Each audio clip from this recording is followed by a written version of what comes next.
What's up, everybody? Brothers, sisters, psychonauts, and seekers of truth. It is Ananka, and welcome to my bazaar. Today, I am going to be reading the Brothers Grimm fairy tale, The FrogKing. With all that being said, let our story begin. In old times, when wishing still helped one, there lived a king whose daughters were all beautiful. But the youngest was so beautiful that the sun itself, which has seen so much, was astonished whenever it shone on her face. Close by the king's castle lay a great dark forest, and under an old lime tree in the forest was a well. And when the day was very warm, the king's child went out into the forest and sat down by the side of the cool fountain. And when she was dull, she took a golden ball and threw it up on high and caught it. And this ball was her favorite plaything. Now it so happened that on one occasion the princess's golden ball did not fall into the little hand which she was holding up for it, but on to the ground beyond, and rolled straight into the water. The king's daughter followed it with her eyes, but it vanished, and the well was deep, so deep that the bottom could not be seen. On this she began to cry, and cried louder and louder, and could not be comforted. And as she thus lamented, someone said to her, "What ails thee, king's daughter? Thou weepest so that even a stone would show pity." She looked round to the side from whence the voice came, and saw a frog stretching forth its thick, ugly head from the water. "Ah, old water splasher, is it thou?" said she. "I am weeping for my golden ball, which has fallen into the well." "Be quiet, and do not weep," answered the frog. "I can help thee. But what wilt thou give me if I bring thy plaything up again?" "Whatever thou wilt have, dear frog," said she.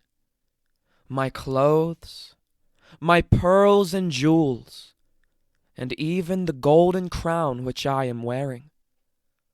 The frog answered, "I do not care for thy clothes, thy pearls and jewels, or thy golden crown.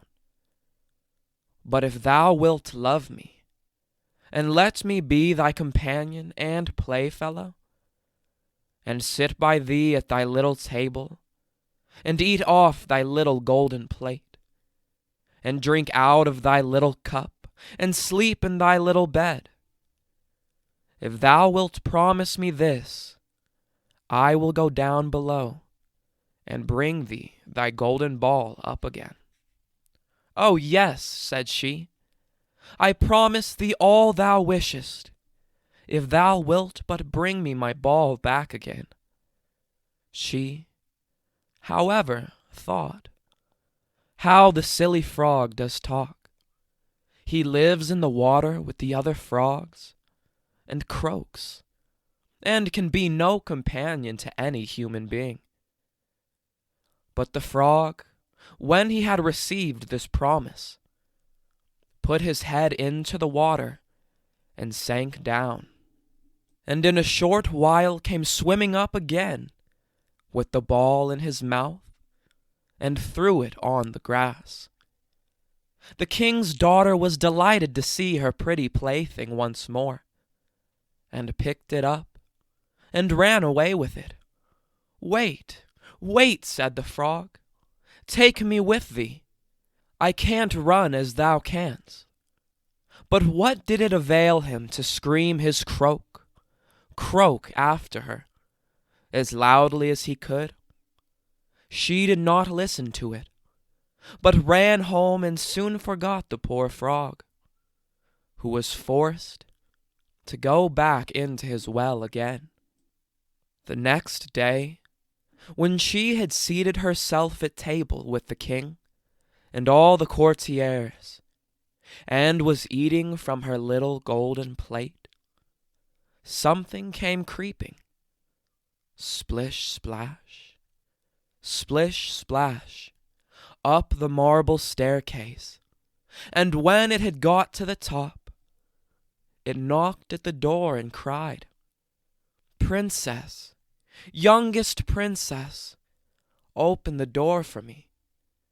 She ran to see who was outside, but when she opened the door, there sat the frog in front of it. Then she slammed the door to, in great haste, sat down in dinner again, and was quite frightened.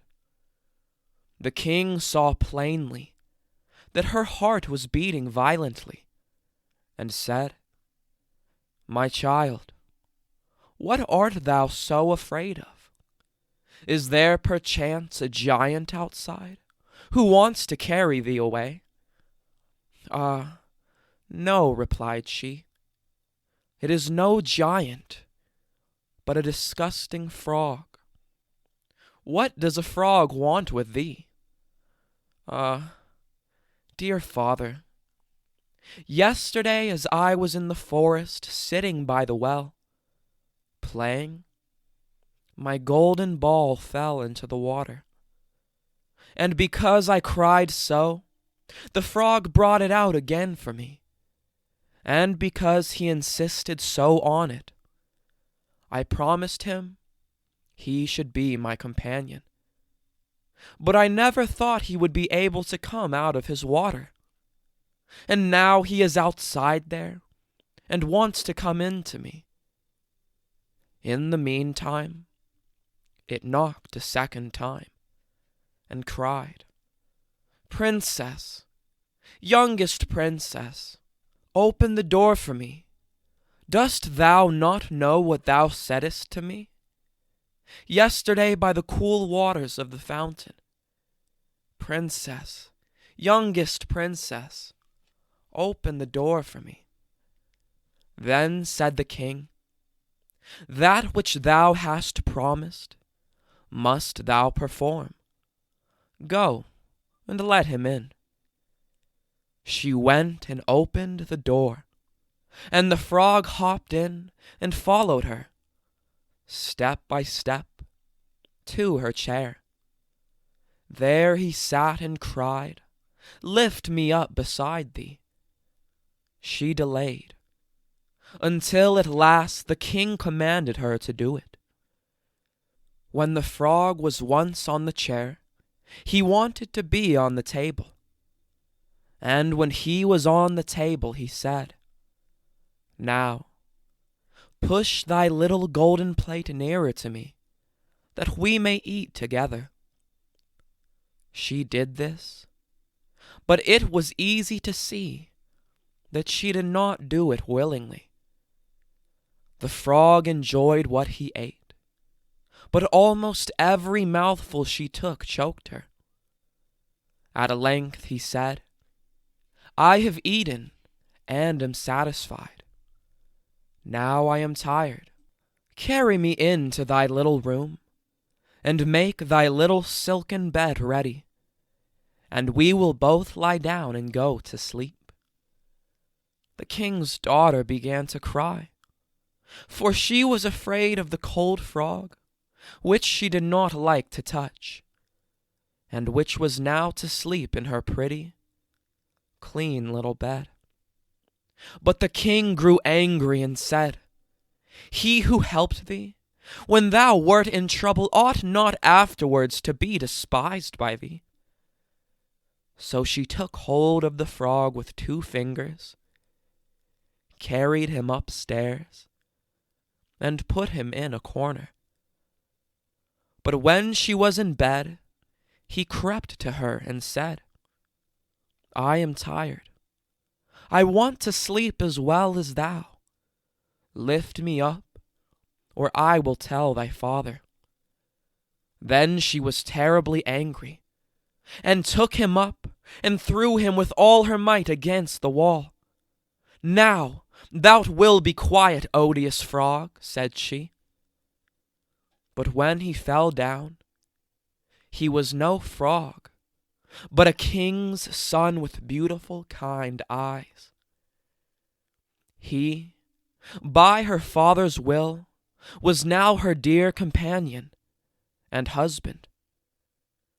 Then he told her how he had been bewitched by a wicked witch, and how no one could have delivered him from the well but herself, and that tomorrow they would go together into his kingdom. Then they went to sleep, and next morning when the sun awoke them, a carriage came driving up with 8 white horses, which had white ostrich feathers on their heads, and were harnessed with golden chains, and behind stood the young king's servant, Faithful Henry. Faithful Henry had been so unhappy when his master was changed into a frog, that he had caused 3 iron bands to be laid round his heart, lest it should burst with grief and sadness. The carriage was to conduct the young king into his kingdom. Faithful Henry helped them both in, and placed himself behind again, and was full of joy because of this deliverance. And when they had driven a part of the way, the king's son heard a cracking behind him, as if something had broken. So he turned round and cried, "Henry, the carriage is breaking."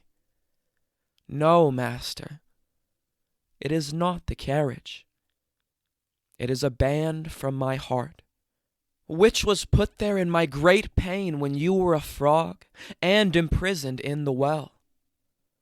Again, and once again, while they were on their way, something cracked, and each time the king's son thought the carriage was breaking. But it was only the bands which were springing from the heart of Faithful Henry, because his master was set free and was happy.